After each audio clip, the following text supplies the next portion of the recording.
श्रुतिस्मृतिपुराणानाम् आलयं करुणालयं नमामि भगवत्पादं शङ्करं लोकशङ्करः। शङ्करं शङ्कराचार्यं केशवं बादरायणं सूत्रभाष्यकृतौ वन्दे भगवन्तौ पुनः पुनः। सदाशिवसमारम्भां शङ्कराचार्यमध्यमाम् अस्मदाचार्यपर्यन्तां वन्दे गुरुपरम्पराम् वन्दे गुरुपरम्पराम्। सद्गुरुनाथ महाराज की जय।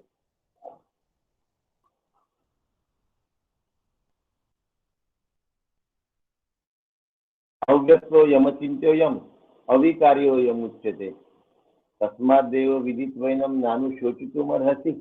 आणि अथ चैनं नित्य जातं नित्यं वा मन्यते भूतं तथापि त्वं महाबाहो नैव शोचितुमर्हसि। हे जे दोन श्लोक आपले शुक्रवारी झाले आहेत सकाळी, या दोन्ही श्लोकामध्ये तुला शोक करण्याचं मुळीच कारण नाही, शोक करण्यासारखी परिस्थिती नाही असं भगवंत सांगतात. एका ठिकाणी पारमार्थिक वास्तव्य सांगतात. कशामध्ये? अव्यक्तो यमचिंत्यो यम आणि अथचैनम नित्य जातंमध्ये व्यावहारिक युक्तिवाद करतात. दोन्हीही युक्तिवाद करत असताना तू व्यावहारिक अँगलनी बघ, की पारमार्थिक दृष्टिकोनातून बघ. तुझा शोक करणं योग्य नाही, गेलेल्या माणसासाठी रडणं योग्य नाही, गेलेल्या माणसासाठी तुझी झालेली मनस्थिती आम्हाला मान्य नाही, ज्याला विषाद म्हणतात. आणि ते सूत्र पुढे धरून भगवंत पुन्हा शोक करण्यायोग्य का नाही याचं आणखी स्पष्टीकरण करतात आहे. या स्पष्टीकरणामध्ये आजचे जे दोन श्लोक आहेत, या एका श्लोकामध्ये स्थूल दृष्टिकोन मांडलाय आणि दुसऱ्या श्लोकामध्ये सूक्ष्म दृष्टिकोन मांडलाय. दोन्ही मध्ये शोक करण्यासारखं काय नाही, ते झालेल्या दोन मध्ये सांगितलंय, होणाऱ्या दोन मध्ये पण तेच सांगतात. सांगण्यातला फरक आहे, एक बाह्यांगाने एक अंतरांगाने. म्हणून आजचा श्लोक आहे, जातस्य हि ध्रुव मृत्यू ध्रुवम जन्म मृतस्य तस्माद परिहार्येर्थे नत्वं शोचितुमर्हसि. आपला मोबाईल जर आडवा धरला तर नीट दिसेल आणि सोयीचं होईल, कारण ऍडजस्टमेंट तशा प्रकारच्या आहेत केलेल्या. काकांच्या कालच्या प्रवचनानंतर हे लक्षात आलं की मोबाईल आडवा धरला तर जास्त चांगलं चित्र आणि व्यवस्थित दिसायला लागतं. आणि म्हणून ही आपण याच्यात काय करून घेतली, सुधारणा करून घेतली. जातस्य हि ध्रुव मृत्यू ध्रुवम जन्म मृतस्य तस्माद परिहार्येर्थे न त्वं शोचितुमर्हसि. भगवंत सांगतात आहे की जो उत्पन्न झालेला आहे त्याला मरण निश्चित आहे, जन्मलेल्याला मरण आहे, आणि जो मिलेला आहे त्याला पुन्हा जन्म आहे. म्हणून आता अशा गोष्टीविषयी तुला शोक करण्याची गरज नाही. फिजिक्स मधला एक सिद्धांत आहे, matter is converted into energy and energy is converted into matter.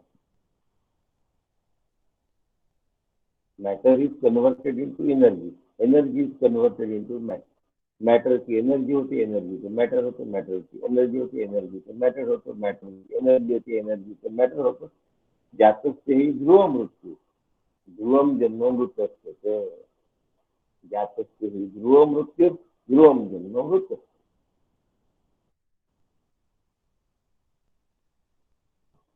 उपजेते नाशे नाशले ते पुनरती दिसे, हे घटिका यंत्र जैसे परिभ्रमेगा. निर्माण झाला आहे ते नाश, उपजे ते नाशे, नाशले ते पुनरती दिसे, हे घटिका यंत्र जैसे परिभ्रमेगा. सगळ्यांना माहिती हा श्लोकही पाठ आहे सगळ्यांना. त्याच्यासाठी काही कथानक सुद्धा आहेत. एका संतांच्या नावावर एक कथा आहे ही, की त्यांच्याकडे एक जण आला होता. गौतम बुद्धाच्या नावावर सांगतात की एक माणूस रडत रडत आला आणि म्हणाला की माझ्या घरात मृत्यू झालेला आहे, मी काय करू. गौतम बुद्ध हसतात. तो माणूस मागे लागतो की त्याला जिवंत करून द्या. आणि गौतम बुद्ध त्याला सांगतात असं कर, तू अशा घरून मला भिक्षा मागून आणून दे की ज्या घरी मृत्यू झालेला नाही. जर तू असं केलं तर हे प्रेत मी करून देईन. तो म्हणला एका मिनिटात शक्य आहे. गावाभर फिरला, प्रत्येकाला विचारलं तेव्हा तुमच्या घरात कधीच कोणाचा मृत्यू झालेला नाही ना. ते म्हणले असं कसं होईल. एक घर सुटलं, दुसरं घर सुटलं, घरामागे घर फिरत राहिला, परंतु मृत्यू न झालेलं घर त्याला मिळालेलं नाही. आणि मग तो शहाणा झाला आणि मेलेल्याला जिवंत करून दे हे म्हणण्याच्या भ्रमातून तो बाहेर आला. का शहाणा झाला तो. जे जन्मत ते मरत याची त्याला खात्री नाही. जो आवाजाचा करतो एक मिनिट.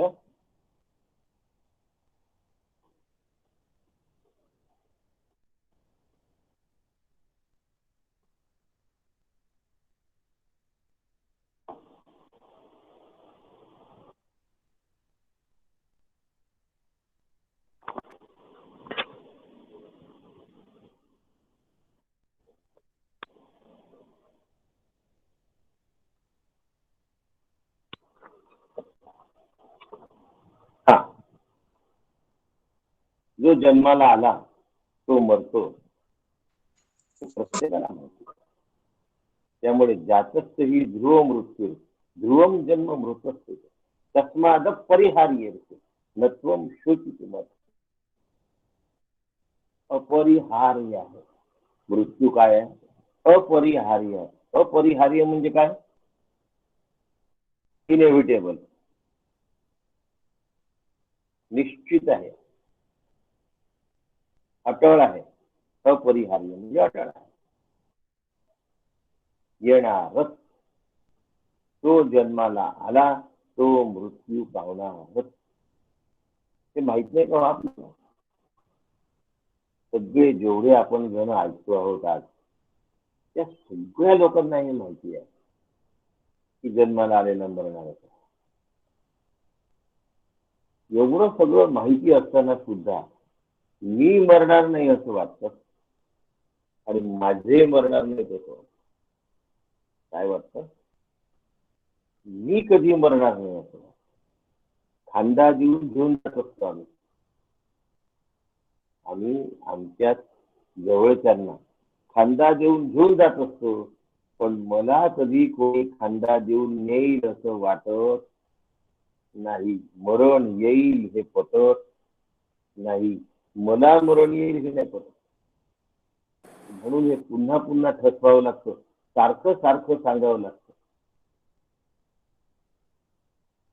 असा कसाच गेला म्हणतात. जाण्यासारखं काही नसताना कसा गेला.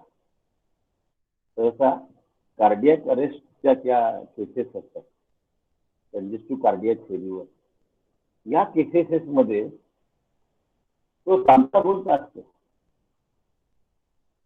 आणि अचानक निघून जातो. तसं गेल्यानंतर तो गेला हे खरं वाटत. ज्या कोणाबरोबर तो होता त्यांना असं वाटतं की हा गेला हे आम्हाला मान्यच नाही. सहसा या माणसामध्ये जो गुंतला असतो जास्त त्याला तो माणूस गेला हे लवकर पटत नसतो. मला असं वाटतं म्हणतात की अजूनही ते आहेतच. कोण म्हणतं समजून घ्या. जो जास्त गुंतला असतो तो म्हणतो. बस मी एकच उत्तर दिले. जो जास्त गुंतला असतो तो म्हणतो. ज्यातच ते ध्रुव मृत्यू ध्रुवम जन्म मृतस्तेच तस्मात परिहार्य त्वम शोषित मनस्ते. ही सहजावस्था पाहिजे आपल्या आतमध्ये, की जो जन्माला आलेला आहे ना तो मरणारच. तो मेल्याशिवाय हात नाही. कधी कधी दुर्दैवी प्रसंगांमध्ये चांगलं शिकायला मिळून जातं.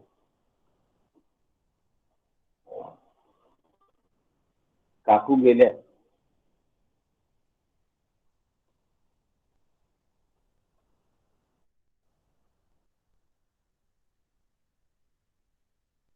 त्यावेळेला मी काही कारणास्तव मुंबईला पोहोचलो.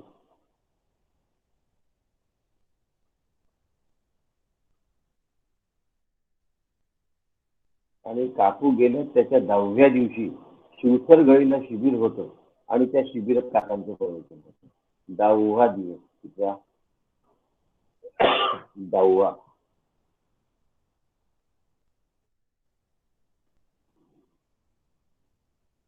मुंबईला पोहोचल्यावर काय विचारायला माहिती नाही. बस स्टँड वर मी बस मधनं उतरलो आणि नातलगांकडे न जाता मी शिवसरगळीच्या बसमध्ये बसलो आणि मी शिवसरगळीला गेलो. दुपारी घळीला जाऊन पोहोचलो. 5 वाजता घळीला काका नंतर 5 वाजता काकू गेल्या तर 10वा दिवस होता. 7 वाजता काकांचं प्रवचन झालं. त्यातच तरी ध्रुव मृत्यू ध्रुवम जन्म मृत तस्माद परिहार्य ते अपरिहार्य. याचा आतमध्ये ज्याचा निश्चय झाला असतो त्या माणसाला शोक नाही होत. आणि शोक होत नाही हे मी प्रत्यक्ष डोळ्यांनी काकांकडे पाहताना समजू शकतो. त्यांच्या वागण्यातलं त्यांच्या बोलण्यातलं स्पष्ट दिसत होतं की शोक नावाची गोष्टच नाही. नत्वम शोकित मन. आणि वर्षानुवर्ष आळवतो, त्या गोष्टीला गिरवतो आणि आणि सांगण्याची गरज नाही. आम्हाला माहित नसतं असंही नाहीये. जो जन्मतो तो जातो हे आपल्यातलं माहित नाही असं कोण. आज नाही म्हटलं तरी 130 लोक आहेत सध्या आपण उपस्थित. 130 पैकी माहित नाही असा एकही माणूस नाही. तरीही जाणाऱ्या माणसासाठी शोक करायला आम्ही सोडत नाही. माहिती तर आहे. आणि माहिती कशी आहे? जुजबी माहिती आहे, शाब्दिक माहिती. एक लहान मुलाला पाहिलं होतं मी. त्यांच्यासमोर साखळीचा डबा ठेवला लहान मुलासमोर. साखर पाहिल्यानंतर ते लहान मूल म्हणाल साखर खाऊ नये, पोटात बाऊ होतो. आणि मग त्या लहान मुलांनी साखरेच्या डब्यात हात घातला आणि साखर खाल्ली. आम्हाला असं माहिती आहे लहान मुलांसारखं ज्याचं ते ध्रुव मृत्यू जन्माला आला तो मरतो.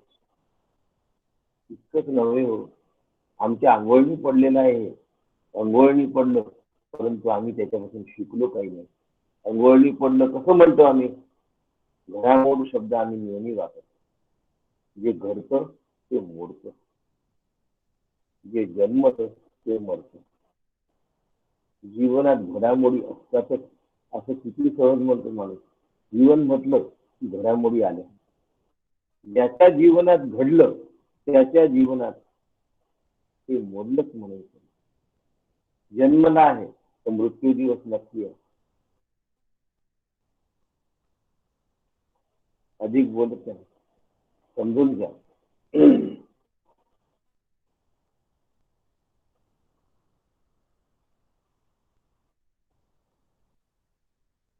पुष्कळ असतात. पुष्कळ प्रकारचे वाढदिवस साजरे करतो आपण बर्थडे व्यतिरिक्त.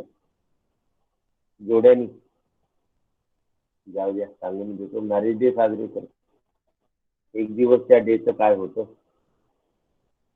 घडामोड घडलेला जो मॅरेज डे असतो तो एक दिवस मोडलेला असतो. त्यानंतर तो साजरा करायचाच नसतो, कारण साजरा करण्यासाठी जोडीदार नसतो. एवढं परिस्थिती आल्यानंतर सुद्धा मी जाणार हे आतमध्ये पटत नाही, हे आतमध्ये ठसत नाही. बुद्धीला समजलं पण त्याचा फायदा काय उत्पन्न होतो ते संपतो. ज्याला प्रागभाव आहे त्याला प्रध्वंस भाव आहे.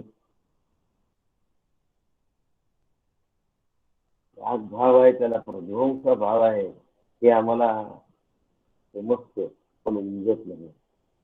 आणि ज्याला प्रध्वंस भाव आहे त्याला पुन्हा प्रागभाव आहे हे लवकर गळी पडत नाही.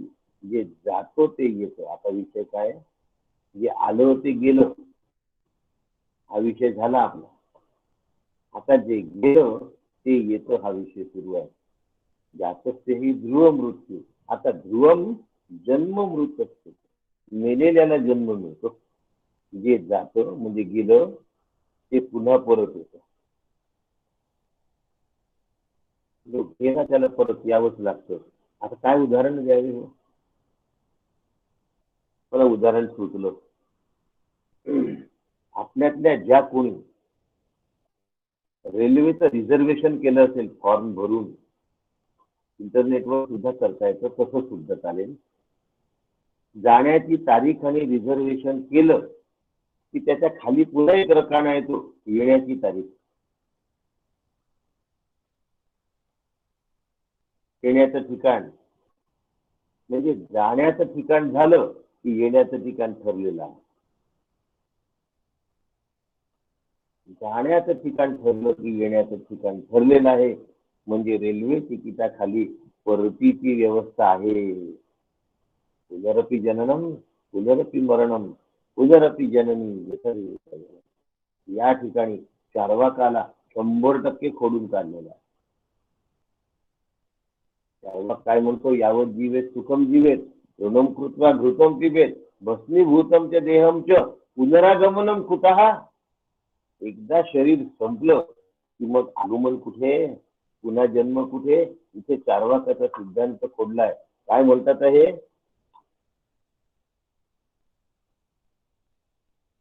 ध्रुवम जन्म मृतस्थे.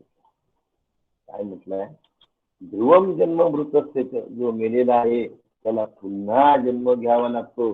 चार्वाक खोडलाय की नाही या ठिकाणी. तस्मात परिहार्य. काय अपरिहार्य आहे? जन्म घेणं अपरिहार्य आहे. जन्म घेतल्यानंतर मरण अपरिहार्य आहे. मरणानंतर पुन्हा जन्म घेणं अपरिहार्य. म्हणजे ही जी सायकल आहे ती कुठेही ब्रेक होत नाही, ती कुठेही तुटत नाही. पुनरपि जननम पुनरपि मरणम पुनरपि जननी जठरे बहुदुस्तारे. या राहटगाडग्यातून आम्ही सुटत नाही. लक्षात, या राहटगाडग्यातून सुटण्याचा एकच रस्ता आहे. जो या राहटगाडग्यातून सुटला तोच आम्हाला बाहेर काढू शकतो. आपला विषय सुरू आहे, त्या विषयाला वेळ आहे अजून थोडा. जे जातं ते येतं.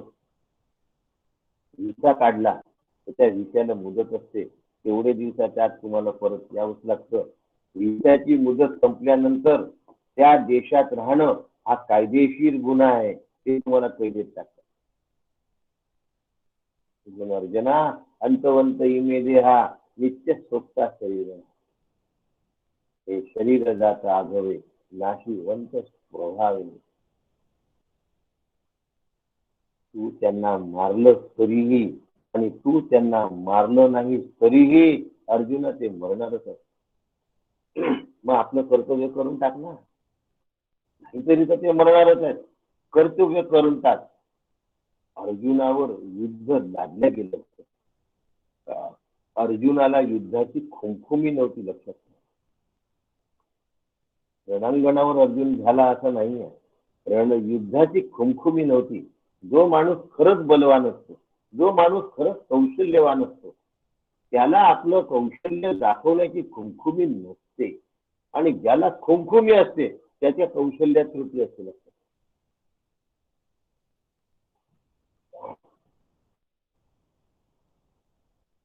जो खरंच कौशल्यवान असतो तो दिखावा नाही करत.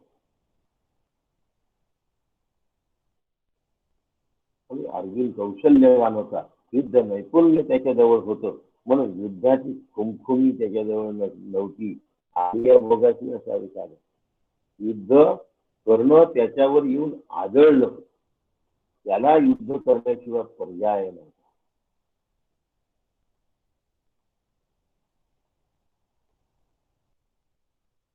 फिलिस्टिनींनी 350 रॉकेट्स मिसाईल इस्रायलवर लादले 2 दिवसापूर्वी.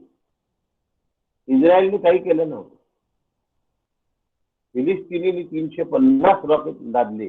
350 रॉकेट लादल्यानंतर आता इस्रायल बदला घेत आहे. इस्रायलला खुमखुमी नाही आहे. जुना इतिहास घ्यायचा नाही आपल्याला, कारण एकदेशीय आहे दृष्टांत. तुम्ही स्वारी केली आहे, आता उत्तर आम्ही देणार. पण आता जे उत्तर देऊ ते आम्ही एवढं जबरदस्त देऊ की पुन्हा स्वारी करण्याची हिंमत तुमच्यात होणार नाही. असा मर्द राष्ट्र आहे.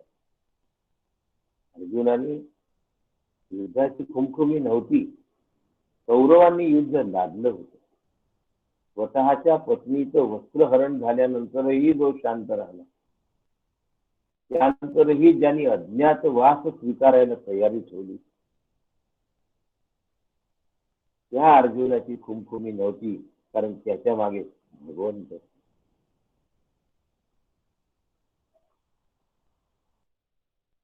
आपल्या मागे आलेले जे भोग आहेत ते आपल्या कर्माचे फळ आहे. हे जाणून जर घेतलं तर त्या भोगांना आदराने समोर जाता येतं, नाहीतर जाता नाही येत. एवढे दिवसामध्ये ते शांत राहिले होते. 14 वर्ष वनवास आणि 1 वर्ष अज्ञातवास. एवढा वेळ शांत राहिले आहेत, ज्याचं कारण आपल्या भोगांना ते समोर गेले आहेत. भोग शब्दाचा अर्थ पूर्व कर्माचं आलेलं फळ.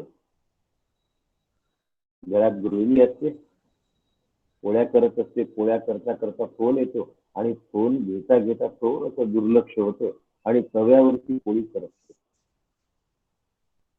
पोळी करपल्यानंतर ती वाढण्याजोगी नाही राहत. त्यामुळे ती घरातल्या कुठल्याच व्यक्तीला ती पोळी आवडत नाही. पण स्वतः जेवत असताना ती पोळी खाते. आणि त्यावेळेला जर कोणी शेजारचं किंवा आणखी कोणी आलं तर हसत हसत सांगते की माझं लक्ष राहिलं नाही, थोडं फोन मध्ये अवधान गेलं आणि पोळी करपली, ती खाते. आपल्याच हाताने करपलेली पोळी आनंदाने खाते आहे. आपल्याच कर्माचे फळ आनंदाने स्वीकार करायला पाहिजे. आणि म्हणून त्या ठिकाणी आहे, आलिया भोगासी असावे सादर. सादर म्हणजे आदरासहित. आलिया भोगासी असावे सादर. आदराने समोर जा आपल्या भोगाने. जे भोग असतील ते प्रत्येकाचे भोग वेगवेगळे असतात. आणि मग ती जशी आनंदाने करपलेली पोळी स्वतः केलेली खाते, तसं माझे जे पूर्व जन्मात केलेले कर्म आहेत, गेल्या अनेक गत जन्मांचे कर्म आहेत, त्या कर्माचा म्हणजे पुण्य आणि पापाचा होणारा जो परिणाम आहे तो हसत हसत स्वीकारला पाहिजे. याला सादर होणे असं म्हणतात. मग हसत हसत स्वीकारावा. आलेली दुखणी आणि आलेले आजार हसत हसत स्वीकारावे. मग तिच्यावर औषध घ्यावं का? त्याचं पण उत्तर आहे. वेद हे भगवंताचे निश्वासित आहेत. आणि आयुर्वेदाला पंचम वेद असं म्हणतात. भगवान धन्वंतरी ही त्याची अधिष्ठात्री देवता आहे. औषधातला औषधी गुण हा भगवंताचा आहे. त्या गुणांना पाहून त्याचं जे नियोजन आहे ते त्या वैद्याचं कौशल्य आहे. पण औषधी गुण वैद्य निर्माण नाही करत. औषधी सर्व औषधातलं औषधत्व हे ईश्वर निर्मित आहे. आणि ईश्वराने जे निर्माण केलेलं आहे ते ईश्वराची इच्छा समजून स्वीकारणं योग्य असतं. म्हणून औषध घेतलंच पाहिजे, पथ्यासहित घेतलं पाहिजे. जसं सांगितलं तसं घेतलं पाहिजे. आचार्यांची आज्ञा आहे साधना पंचकम मध्ये, भिक्षौषधम भुज्यताम. भिक्षा आणि औषध घेतलं पाहिजे. ज्या मात्रेत सांगितलं त्या मात्रेत घेतलं पाहिजे. तिथे आपलं डोकं लावू नये. औषधाची चव आवडली नाही तरी घेतलं पाहिजे. औषध नीट घेणं हे आलेल्या भोगाला सादर होणार आहे. बरेचशी साधक मंडळी औषध चुकवतात, टाळतात, स्वच्छ पाण्याची टाळ करतात, संगळ मंगळ करतात. अपेक्षित नाही काका एवढे मुठभर औषध खातात न चुकता.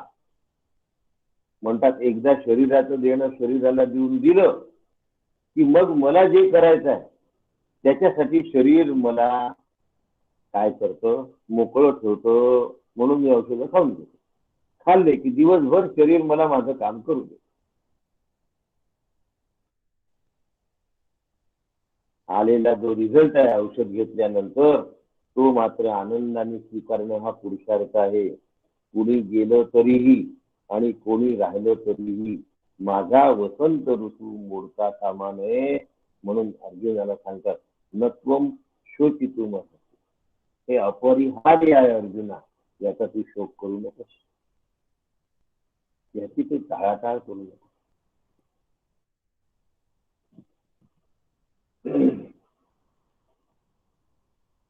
मी शोक करता कामा नये. सध्या कोरोना काल आहे आणि बहुतेकांच्या घरी निकटचे लोक गतप्राण होतात. आतापर्यंत कसं होतं की हा गावात आला होता, हा मोहल्ल्यात आला होता, हा आजूबाजूच्या घरांमध्ये आला होता. आपल्या घरामध्ये घुसून त्यांनी दस्तक दिली अशी ही दुसरी वेळ आहे कोरोना. ही जी वेळ आहे ही वेळ अतिशय वाईट आहे. या वेळेला शोक न करता राहणं हे साधकाचं कर्तव्य आहे. नत्वम शोचितुम. शोक केव्हा जाईल त्याच्या मागचं तत्वज्ञान माहित असेल तर जाईल. मी रडणार नाही असं ठरवून शोक नाही जात, असं ठरवून विषाद नाही जात. त्याच्या मागचं तत्वज्ञान माहित असलं पाहिजे. म्हणून भगवंतांनी पहिले सांख्ययोग सांगितलं, गप्पा नाही केल्या. पहिले तत्वज्ञान सांगितलं, पहिले तत्वज्ञान रुजवण्याचा प्रयत्न केला. काय तत्वज्ञान सांगितलं? अव्यक्तादीनी भूतानी व्यक्त मध्यानी भारत अव्यक्त निधनान्येव तत्र का परिदेवता. तुम्हाला माहिती असेल तर याच्या आधी सुद्धा भगवंताने अनेक ठिकाणी तत्वज्ञानाचा उल्लेख करून स्पष्टता करून दिलेली आहे आणि आपण ते समजून घेतलेलं आहे. काय समजून? यम ही नव्हे पुरुषम पुरुष सम दुःख सुखम धीरम सोमृतत्व आहे. अरे मी पण आहे, तो पण आहे, हे सगळे जाणार आहे. अच्छेद्योयम यमदायोयम अक्लेद्यो शोष्य. त्याच्यात सुद्धा ते सांगतात. आणि व्यावहारिक प्रतिभाषिक सत्य सांगत असताना अविनाशी तू तद्विद्धी येन सर्व विदम सतम विनाश मौव्य सत्य न कष्टित करतो मरती नत्वेवाहम जाती नासम नत्वम मे जनाधिपा. अनेक ठिकाणी सांगितलेलं आहे की हे सगळे जे आहे ना यांना मी आधीच मारलेलं आहे. आता पुन्हा एक तत्वज्ञानाचा मुद्दा सांगतात आहे आणि सुंदर पद्धतीने बॉल स्पिन केलाय भगवंतानी. अव्यक्तादीनी भूतानी व्यक्त मध्यानी भारत अव्यक्त निधनान्येव तत्र का परिदेवना. अर्जुना, प्राणी मात्राचं पंचभूतमय शरीर जन्मापूर्वी अमूर्त असतात, मध्येच ते मूर्त भासतात किंवा मूर्त होऊन दिसतात. मरणानंतर ते पुन्हा अमूर्त होतात. मग याविषयी तू शोक कसा करशील? अव्यक्तादीनी भूतानी अव्यक्त. अव्यक्त या शब्दामध्येच व्यक्त शब्द दडलेला आहे बघा. मागच्या श्लोकांपेक्षाही सूक्ष्म विचार भगवंतांनी मांडला. जातस्य ध्रुव मृत्यू ध्रुवम जन्म मृतस्य. याच्यामध्ये जात आणि जन्म, जात म्हणजे जाणे आणि जन्म घेणे हा स्थूल भाग आहे. जाणे हे देहाचे जाणे आहे आणि जन्म घेणे हा देहाचा जन्म घेणे आहे. ज्यातच तोही ध्रुव मृत्यू. पण आता तत्वाबद्दल बोलतात आहे. अव्यक्तादिनी भूतानी व्यक्त मध्यानी. हे जे सगळे भूत आहेत हे अव्यक्त आहे असं भगवंत सांगतात.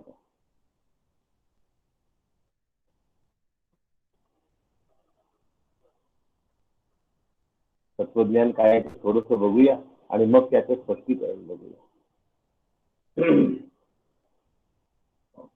इंद्रियांना जे दिसतं ते सत्य न मानता ते कार्य आहे हे ज्याला कळतं तो कारणाचा शोध घेतो. बस इंद्रियांना जे दिसतं ते सत्य न मानता त्याला कार्य मानून जो कारणाचा शोध घेतो तो हुशार असतो, तो समजदार असतो. कार्यम विना कारणम विना कार्यम न सिद्धते. कारणाशिवाय कार्य होत नाही. मला मुलगी आहे म्हणून मी तिचं लग्न करतोय. मुलीचं लग्न का करतोय? लग्नाचं कार्य का घातलं आम्ही? कारण मुलगी आहे म्हणून. मुलगी आहे म्हणून मुलीच्या लग्नाचं कार्य. लग्न कार्य का घातलं? मुलगी हे कारण आहे म्हणून. कारण असलं तरच कार्य ठरतं. मुलगी म्हणा मुलगा म्हणा. म्हणजे इंद्रियांना जे दिसतं त्याच्या मागे काहीतरी असतं. मग आता मुलीचं लग्न का करतोय मी? मुलाचं किंवा मुलीचं लग्न मी का करतोय? याचं कारण मी बाप आहे.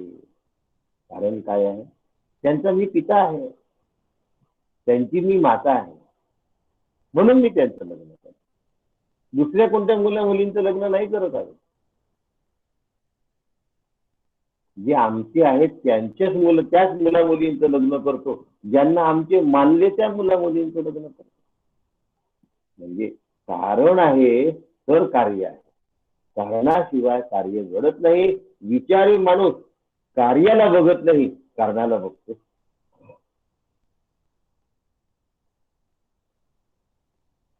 ऑनलाईन अभ्यास वर्ग सुरू आहे. ऑनलाईन अभ्यास वर्ग हे कार्य आहे. कारण काय आहे? मला मोक्ष मिळवायचा.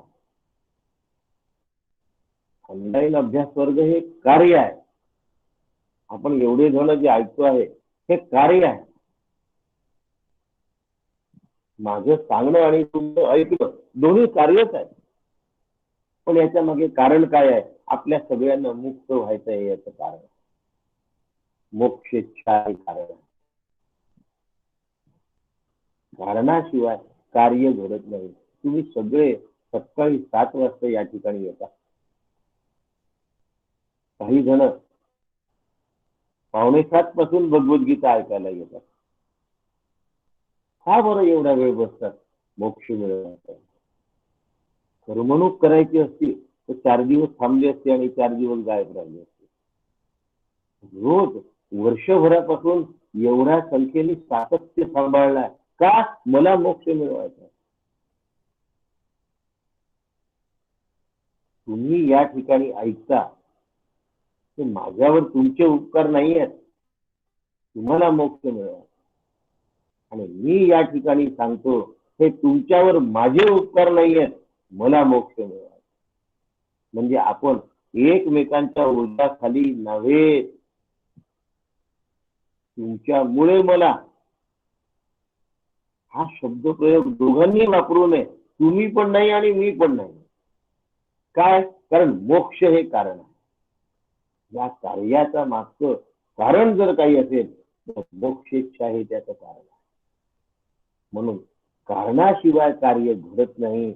एवढ्या चळवळीचे तुम्ही लोक मला भेटले हे माझ्या अभ्यासामध्ये वृद्धी होण्याचा फायदा झाला. माझी मोक्षेच्छा आणखी वाढली की नाही आपण अभ्यास करतोय तो योग्य दिशा आहे. शास्त्र सांगतायत, सद्गुरू सांगतायत आणि प्रामाणिक चळवळीचे साधक सांगतात आहे. त्यांची प्रामाणिक उपस्थिती हा माझा मार्ग बरोबरच त्याची पावती. प्रामाणिक उपस्थिती आहे. अडचण आली की प्रश्न विचारतात, शंकांचं निरसन करून घेतात आहे. मला किंवा हिला फोन येतात आहे. आम्हाला नाही जमलं तर आम्ही ग्रंथात बघतो, तिथेही नाही सापडलं तर काकांशी बोलून तुम्हाला सांगतो. आमची मर्यादा जरी असली तरी पण अमर्याद श्रीगुरु तत्व आमच्या पाठीशी असल्यामुळे ते तत्व तुमच्याही पाठीशी. कारणाशिवाय कार्य घडत नाही, म्हणून जे काही घडत आहे ते कार्य आहे. आणि याच्या मागे मोक्षिकचे हे कारण आहे. विषय सुरू आहे. जो विचारी माणूस असतो तो कार्यापेक्षा कारणाला जास्त बघतो. थोडस बारीक विश्लेषण करतो यात.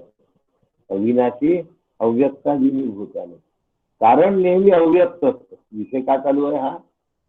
कारण नेहमी अव्यक्त असतं आणि कार्य नेहमी व्यक्त.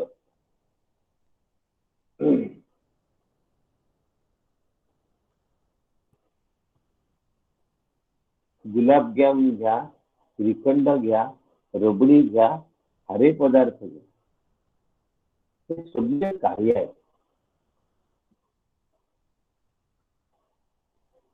पण गुलाबजाम, श्रीखंड, रबडी हे चांगले लागण्याच्या मागे कारण त्यांची गोडी यायला लागते. कारण नेहमी सूक्ष्म असतं, कार्य नेहमी स्थूल. आमची आत मोक्षेच्छा आहे, मोक्षाची तळमळ आहे, नाही दिसणार कोणाला. पण तुम्ही रोज सत्संग ऑनलाईन वर ऐकता, हे दिसेल सगळ्यांना. आणि ही तळमळ जेव्हा दुसऱ्याला दिसेल तेव्हा त्याला कारण कळतं, नाही यांच्या आतमध्ये तळमळ आहे, याचा अर्थ काहीतरी कारण आहे. रोज आम्ही का स्वयंपाक करतो? कारण भूक लागते. रोज आम्ही का सत्संग ऐकतो? कारण मोक्षाची तळमळ आहे. आमचं कार्य दिसलं तर कारण कळतं. एका साधिकेला मी परवा सांगितलं की घरच्यांना दिसू द्या तुमची तळमळ आहे म्हणून, घरच्यांना कळू द्या तुमची तळमळ आहे म्हणून. दुसरे 4 कामं जास्त करा, पण ही वेळ मला सत्संगासाठी मिळाली पाहिजे. ऑनलाईन आहेत की नाही मला माहिती नाही, आणि ते शोधण्याच्या मी भानगडीतही पडणार नाही. पण कळू द्या घरच्यांना की माझ्या आई वडिलांना याची तळमळ आहे. तेवढ्या वेळ मुलं ते आपले बघतील बरोबर. बाकी वेळ भलेही तुम्ही कष्ट घ्या, पण सत्संगाच्या वेळामध्ये तडजोड करू नका. ती माझी वेळ मी निश्चित केली आहे, या वेळेत मी तडजोड करणार नाही. चांगल्या आहे, चांगल्या पद्धतीने घ्यायचं आहे, भांडण करून घ्यायचं नाही.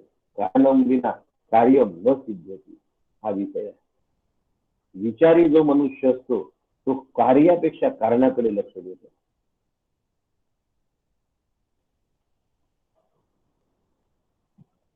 राजकीय नेते कार्य करतात कारण त्यांना निवडून येऊन धबाड कमवायचं असतं. मग कीर्ती म्हणा, पैसा म्हणा, काय असतं. ते कार्य का करतात? कारण त्यांना काहीतरी त्यातनं प्राप्त करून घ्यायचं. धनवान माणूस, सत्तावान माणूस आणि रूपवान स्त्री यांच्या सोबत जर कोणी गोड बोलत असेल तर ते गोड बोलण्याला भुरळत नाहीत, ते त्यामागचं कारण शोधतात. ह्याला काय हवंय, हा का गोड बोलून राहिला एवढा?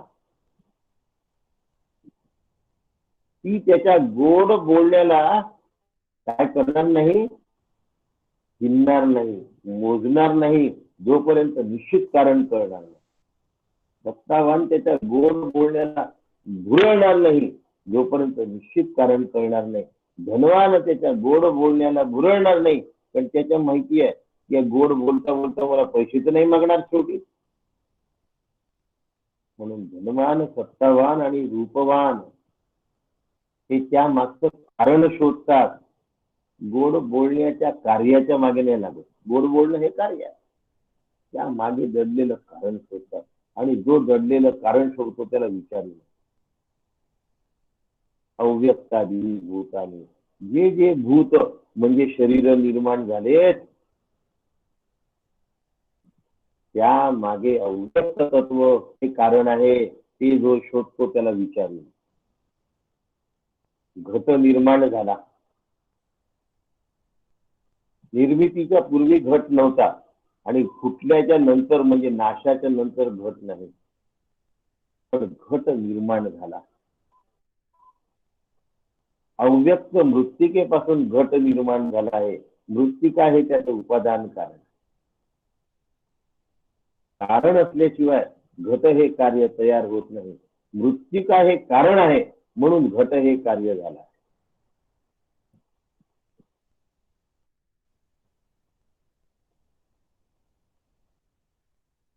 माहूर जवळ एक संत राहतात, तन्मयानंद नावाचे.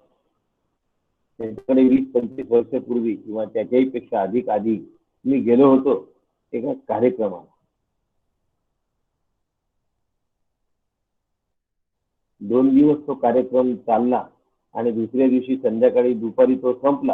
संध्याकाळपासून ते मंडप काढून टाकला. त्या काळी 20-25 वर्षापूर्वी जो मंडप टाकला जायचा त्याच्यावरती तट्टे टाकले जात असत आणि मग त्याला कापड लावलं जातं. 30 वर्षापूर्वीची गोष्ट असल्यामुळे जरा तट्टे लावणं असायचं मंडपावर. आणि त्यांच्याशी बोलत असताना त्यांनी मला उदाहरण दिलं की बघ, इकडे बाजूला खंबे काढून ठेवले आहे, बल्ल्या बाजूला बल्ल्या काढून ठेवल्या आहेत, बाजूला कापड काढून ठेवलेलं आहे, बाजूला तट्टे काढून ठेवलेले. आता तुला मंडप दिसत नसला तरी पण मंडप आहे की नाही हे मला सांग. त्यांनी मला काय सांगितलं, तन्मयानंद महाराजांनी, मंडप आहे की नाही मला सांग. तट्टे होते, बल्ल्या होत्या, दोऱ्या होत्या, कापड होती, गड्डा खोदायचे सगळे सामान होते. म्हणजे पुन्हा जर विचार केला असता तर मंडप उभारायला फार वेळ लागत नव्हता. आत्ताच्या क्षणाला मंडप अव्यक्त आहे. जर मनात आणलं तर पुन्हा बल्ले आणि तट्टे लावून व्यक्त तयार झाला, मंडप तयार झाला. कार्य संपन्न झालं, मंडप पुन्हा काढून टाकला, बल्ल्या तट्टे कापड दोऱ्या सगळ्या काढून टाकल्या. म्हणून अव्यक्तादीनी भूतानी, पहिले अव्यक्त आहे, व्यक्त मध्यानी, मध्ये व्यक्त झाला. अव्यक्त निधनान्यव, पुन्हा निधन झाल्यानंतर पुन्हा अव्यक्त झाला, मंडप पुन्हा काढून टाकला, अव्यक्त झाला. इकडं का परिदेवना, याच्याविषयी काय शोक करतोय? मंडप गेला म्हणून रडतोयस का? घट गेलाय म्हणून रडतोयस का? देह गेलाय म्हणून रडतोयस का? असा मुद्दा आहे बघा. अव्यक्तादीनी भूतानी, म्हणून मी माझ्या जन्मापूर्वी अव्यक्त आहे. मी माझा देह संपल्यानंतर म्हणजे मरणानंतरही अव्यक्त आहे. मध्ये असलेला जो व्यक्त आहे हा भास आहे. पाण्यावरचा बुडबुडा निर्माण होण्यापूर्वी अव्यक्त होता, पाणी होता, आणि बुडबुडा फुटल्यानंतरही तो पाणीच आहे. मधल्या बुडबुड्याच्या खेळण्यावर का रमतोय? तिथे का शोक करतोय? अव्यक्तादीनी भूतानी व्यक्त मध्यानी भारत, मी फक्त मध्ये उपस्तुंभ व्यक्त झालेलो आहे मी अव्यक्तच हो. बरं, हे व्यक्तत्व निघून गेलं तरी पण पुन्हा मी अव्यक्तच आहे. एक उदाहरण देऊया आणि पुढे चालूया. फुगा सगळ्यांना माहिती आहे. फुगवण्यापूर्वी फक्त रबर असतं.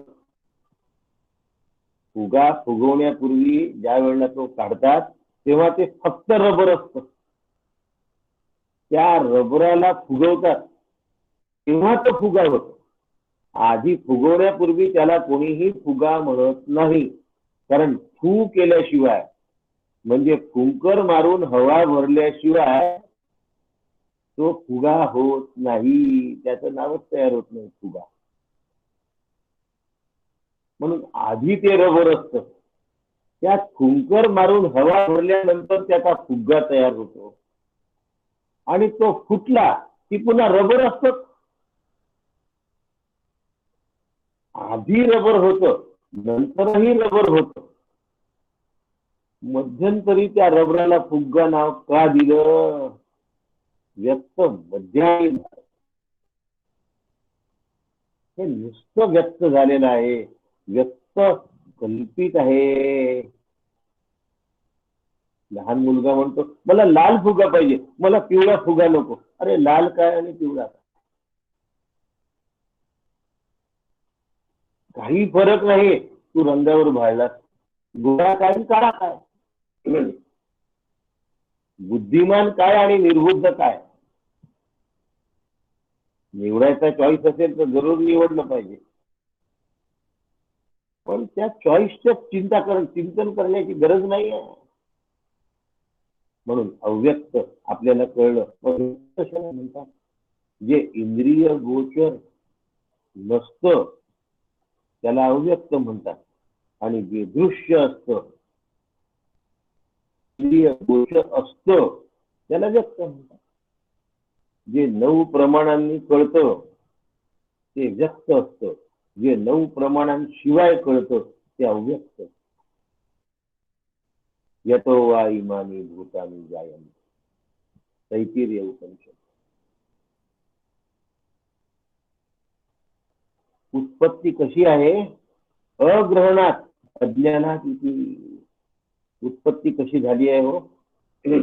जरा संस्कृत कठीण जातं कोणाला, पण मी सोपं करून सांगतो. अग्रहणात अज्ञानात इति. अग्रहणात म्हणजे आम्ही ते ग्रहण केलं नाही म्हणून उत्पत्ती झाली. असं बघा, रबर आहे त्यात हवा भरली म्हणून फुगा झाला. आता फुगा ही वास्तविकता आहे की रबर ही वास्तविकता आहे. फुगा फुटल्यानंतर पुन्हा त्याचा रबरच होतो, कारण तो रबरच असतो. रबर आधीही होता, रबर नंतरही आहे. म्हणजे मधला फुगा हे अज्ञानामुळे आम्ही ग्रहण केलं. जर अग्रहणात जर आम्ही हे ग्रहण केलं नसतं तर तो अव्यक्त आहे आम्ही मानलं.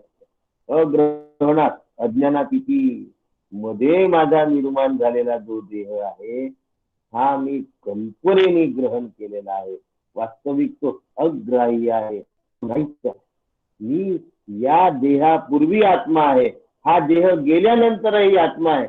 मध्ये मला देह म्हणून ग्रहण करणं हे माझं चूक आहे, माझी चूक आहे.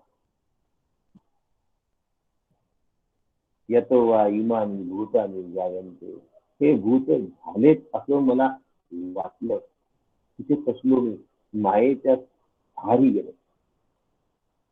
सत्यमिव मर्त्याः पच्यते सत्यान्वा जायते पुन्हा. कठोपनिषदातला पहिल्याच अध्यायातला मंत्र आहे, प्रथम वल्लीतला मंत्र. सत्यमिव मर्त्याः पच्यते सत्यमिवा जायते पुन्हा. मोरीचं झाड वाढल्यानंतर मोरी परिपक्व होते आणि ते झाड वाळून जातं. वाळल्यानंतर ते जे बी असतं मोहरीचं शेंग, मोहरीची एक बारीक शेंग असते फार, ती तडकते आणि त्यातनं ज्या मोहरीच्या 4-6 बिया असतात त्या तडाकतड उडतात. तडाकतड उडतात. झाड बेकाम झालं. माझं ते झाड उपटतो हाताने. पावसाळा आल्यानंतर पाऊस पडला की त्या जागेवर कितीतरी मोहरीची झाडं उगवली. म्हणजे मोहरी गेली का हो. मोहरी गेली का. जातस्तेही ध्रुव मृत्यूर ध्रुवम जन्म मृतस्तेच, मेलेल्याला पुन्हा जन्म. आणि जन्मलेला मरतोच आहे, मेलेल्याला पुन्हा जन्म आहे. ही चक्राकार गती तुटत नाही. म्हणून स्वकाले सत्यवत भवती प्रबोधे सती असत भवे. आत्मबोध आपला जो काळ असतो, स्वप्न पाहतो तेव्हा ते स्वकाले सत्यवत भाती. स्वकाले सत्यवत भाती प्रबोधे सती असत भवे.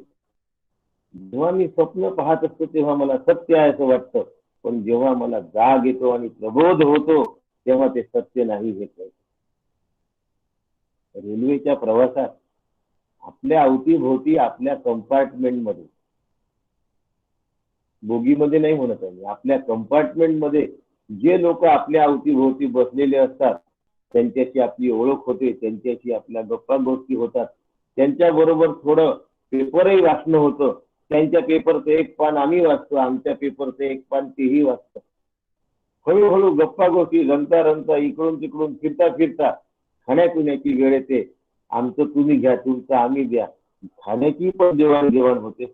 इतक्या गोष्टी आणि गप्पा होतात, असं वाटतं की एकमेकांशिवाय यांना करमतच नाही. असं वाटतं की एकमेकांशिवाय करमत नाही. ट्रेनमध्ये बसण्यापूर्वी ज्यांचा परिचय नव्हता, त्यांचा एवढा परिचय झाला की त्यांच्याशिवाय आम्हाला आणि आमच्याशिवाय त्यांना करमत नाही असं वाटायला लागलं. पण स्टेशन आल्याबरोबर बाय बाय. इतका वेळ ज्यांच्याशी आमची खूप परिचित आहे अशी गोष्ट चालू होती, स्टेशन आल्याबरोबर सगळं संपलं. आदवंते यन्नास्ती वर्तमाने की तत्कथा. आधीही संबंध नव्हता रेल्वेतल्या प्रवासाशी, गाव आल्यानंतरही संबंध नाही, तर वर्तमान काळामध्ये असलेला संबंध किती खरा आहे. मांडोक्य कार्यामध्ये गौडपादाचार्य सांगतात आहे, आदवंते यन्नास्ती वर्तमाने पी तत्कथा. मग तो वर्तमानातला संबंध कसा खरा आहे. जन्मण्यापूर्वी मी नव्हतो देहाने, अव्यक्त म्हणून आहे. मरण्यानंतरही देहाने नाही. मग मधला देहाचा माझा संबंध कसला आणि देह संबंधितांशी माझा संबंध कसला. कोण बायको, कोण नवरा, कोण मुलगा, कोण नात, कोण नातू. आधी अंते यज्ञास्ती वर्तमाने की तत्कथा. रेल्वेमध्ये भेटलेले हे प्रवासी आहेत, स्टेशन आल्यावर जाणं भाग आहे. तिकीट एक्सचेंज करून मिळत नाही. मग जर जायचंच आहे तर हे मधले वर्तमान प्रवासी, माझ्या घरातला माझाच मुलगा, माझी मुलगी, माझी बायको, माझा नवरा, माझा काका मामा, काय जे वर्तमाने पितंतता. त्यांना सत्य मानून कसा चालतोय तू. मग त्याच्याबद्दल शोक कशाला करतोय अर्जुना. हे सगळे समजावून घेण्यासाठी ईश्वर कृपेची गरज आहे.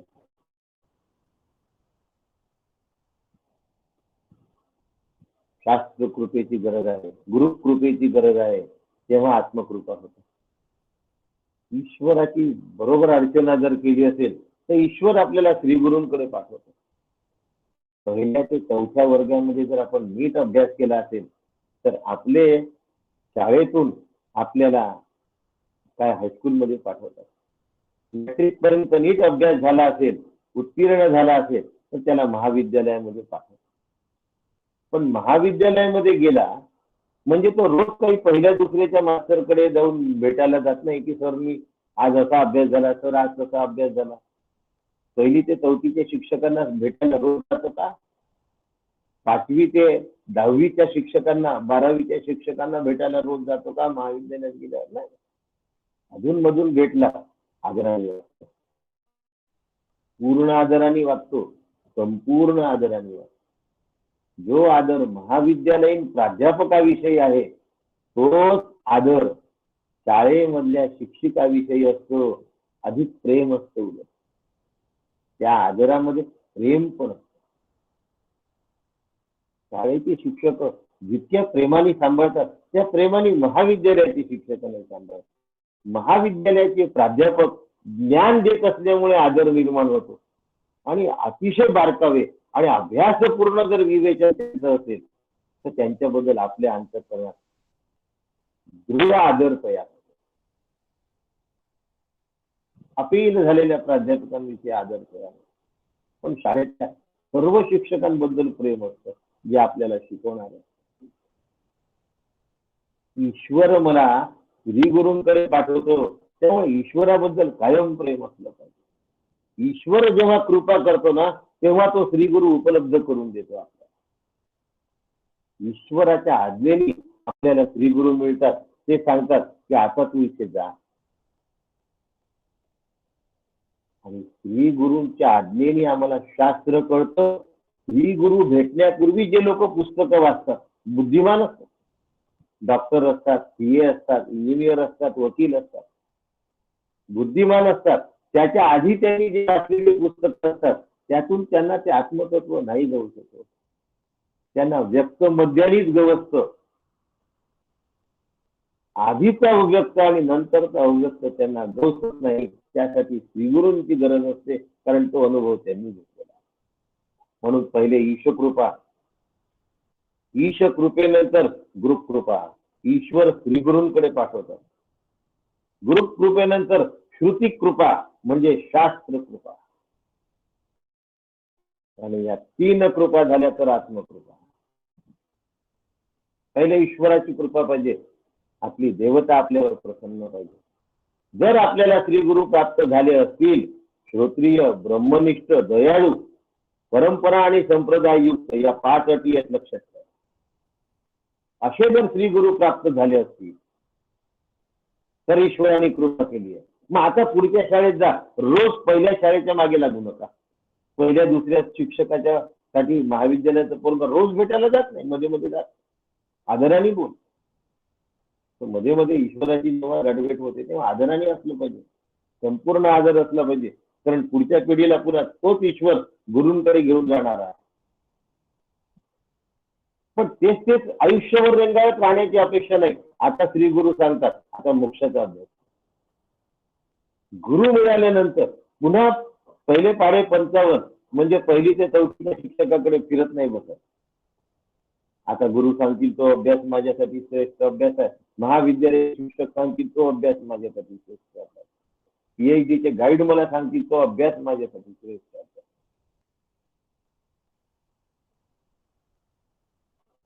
श्री गुरूंनी सांगितलेली साधन आणि श्री गुरूंनी सांगितलेला अभ्यास 2 अभ्यास असतात. श्री गुरु साधन देतात तो 1 आणि श्री गुरु शास्त्र सांगतात तो 2.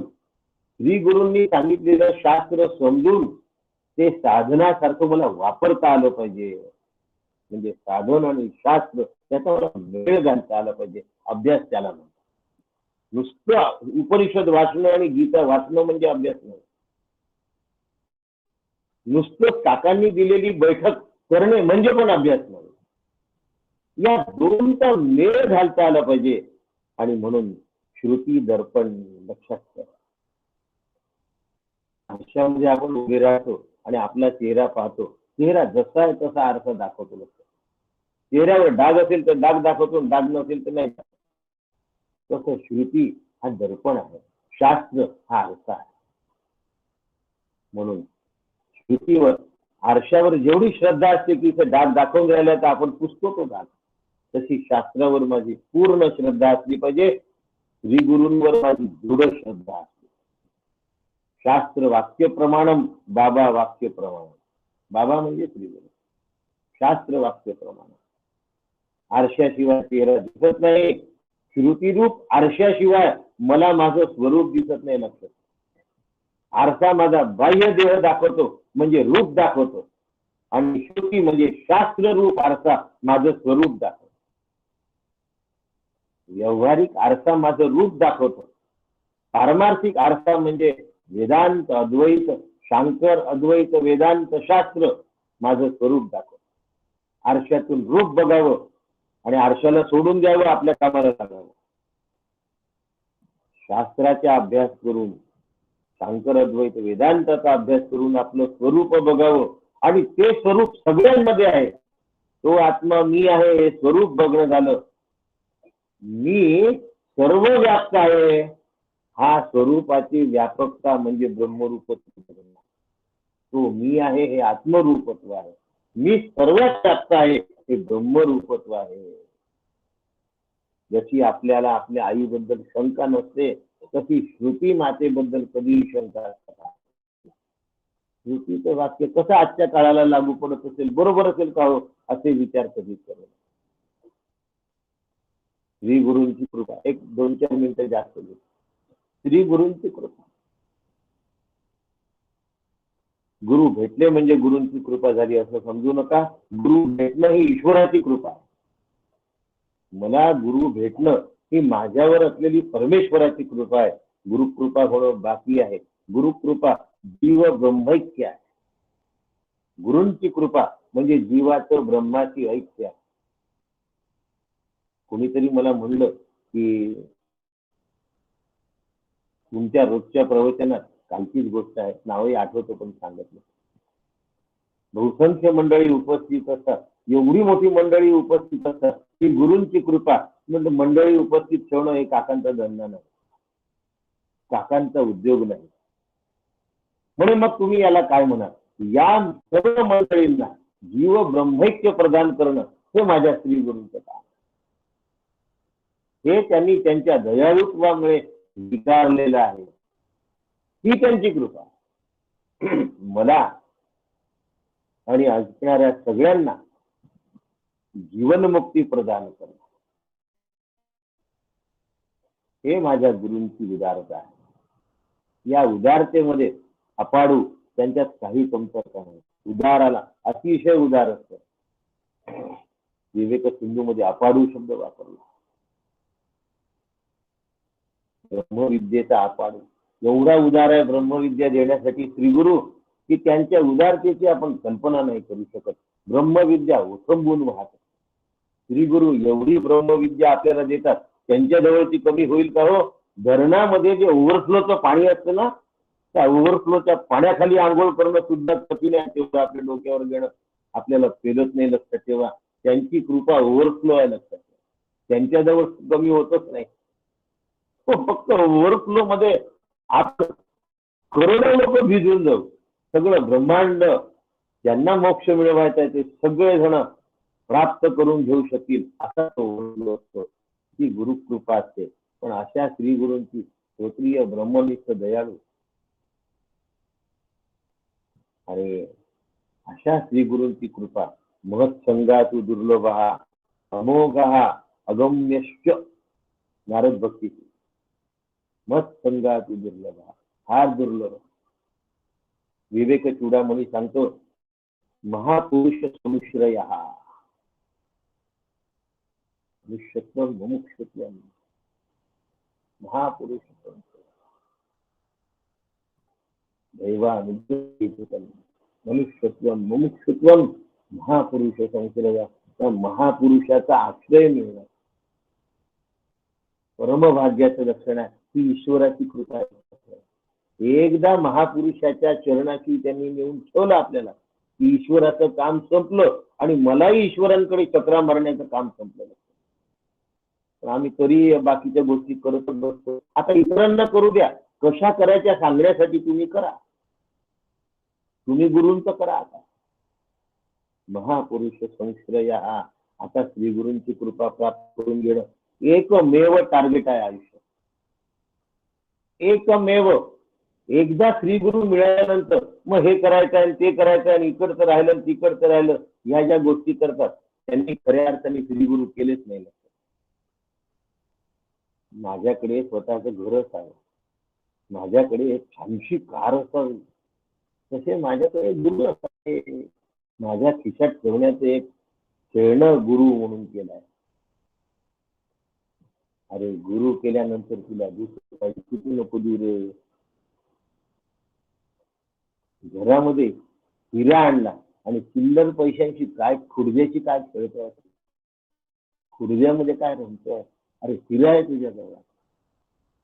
हिरा जर समजत नसेल तुला तर मग तू खुर्द्याच्या खळखळीमधला आनंद घे. आणि लहान मुलं नाही का त्या बॉक्स मध्ये पैसे टाकतात, खळखळ खळखळ आवाज येतो, किती पैसे आहे किती पैसे आहे.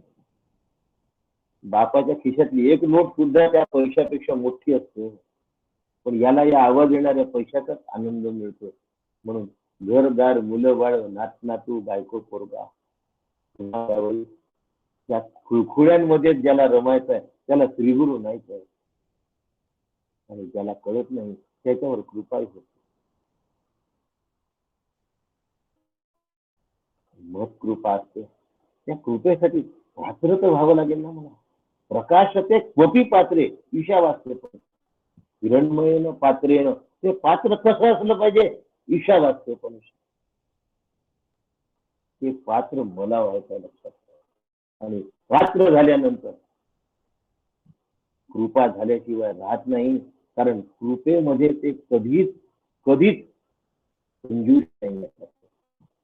अपार आता कृपा कशी आहे, फार हर्निश कृपा. वाघिणीचं दूध कुठल्याही पात्रामध्ये नाही घेता येत. त्या पात्रांना छिद्र पडून ते पात्र फुटून जात. वाघिणीचं दूध सुवर्ण पात्रातच घ्यावं लागतं. तसं श्री गुरूंची कृपा होण्यासाठी मला कृपा पात्र व्हावं लागतं. त्याला हिरण्मयेन पात्रेन पूती पर्युषितम या तसं ते पात्र मी झालं पाहिजे. ते पात्र जर मी झालो तर ते मला दिल्याशिवाय राहत नाही. आणि मग